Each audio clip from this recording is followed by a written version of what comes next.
So guys പിന്നെ തോറ്റ് സെവിയായിട്ട് 4 ഗോളിന് തോറ്റ്. അന്ന് ഞാൻ റയൽ ഫാൻസിനെ 5 ഗോളിന് തോറ്റ് മറ്റേ അത്ലറ്റിക്കോ ആയിട്ട് എന്നെല്ലാം പറഞ്ഞപ്പോൾ ഞാൻ വിചാരിച്ചില്ല ഇങ്ങനെ ഇത്ര പെട്ടെന്നൊരു കർമ്മയായിട്ട് അതൊരു ഉരുട്ടായിട്ട് തിരിച്ചു വരും. ആക്ച്വലി ഒന്നും പറയാനില്ല, നമ്മൾ തോറ്റ് ഗൈസ്. കളിയെപ്പറ്റി പറയാനാണെങ്കിൽ ഒന്നും കളിച്ചില്ല, എന്ത് പറയാനാ, മേ ബി പരിക്കൊക്കെ ഇഞ്ചറിയൊക്കെ ഉള്ളത് കൊണ്ടായിരിക്കാം കളിക്കാത്തത്, അറിയില്ല. പിന്നെന്തോ ഭയങ്കര 2 ആഴ്ച കൂടുമ്പോൾ 4 കളിന്നോ 5 കളിന്നല്ലോ അഞ്ചിപ്പിക്ക് പറയുന്ന കേട്ടിന്, അതൊക്കെ കണ്ടായിരിക്കും. പക്ഷേങ്കിൽ എന്നാലും നമ്മൾ കളിക്കണ്ടേ.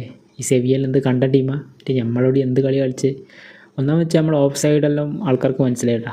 ഈ ഓഫ് സൈഡെല്ലാം വെച്ചിട്ട് റയലിനൊക്കെ പോയി കഴിഞ്ഞാൽ മേടിച്ച് കിട്ടും എന്നൊക്കെ പേടിയുണ്ട്. പക്ഷെ എന്നാലും നമുക്ക് പ്രതീക്ഷയുണ്ട്. യമാലു റാഫിഞ്ഞിനെ തിരിച്ച് വന്നു കഴിഞ്ഞാൽ കുറച്ചും കൂടി ബെറ്റർ ആയിരിക്കും ടീം. പിന്നെ അൻസിപ്ലിക്ക് പറഞ്ഞ പോലെ ഇതൊരു പാഠമായി ഉൾക്കൊണ്ട് അടുത്ത കളികൾ മെച്ചമാവട്ടെ. അപ്പോൾ ഇതന്നെ ഗൈസ്. അപ്പോൾ 2-3 ദിവസമായിട്ട് വീഡിയോ ഇടാതെ എന്താണെന്ന് വെച്ച് കഴിഞ്ഞാൽ മൊത്തം ഊക്കായിരുന്നു, ഊക്കോട് ഊക്ക്. So guys, thanks for watching. അപ്പോൾ ആരും സബ്സ്ക്രൈബ് ചെയ്യാത്തവരൊക്കെ സബ്സ്ക്രൈബ് ചെയ്യുക. ബാർസേൻ്റെ മറ്റേ വീഡിയോസും പിന്നെ ഇങ്ങനത്തെ സംഭവങ്ങളായിരിക്കും ഇവിടെ ഉണ്ടാവുക. അപ്പോൾ താങ്ക്സ് ഫോർ വാച്ചിങ്.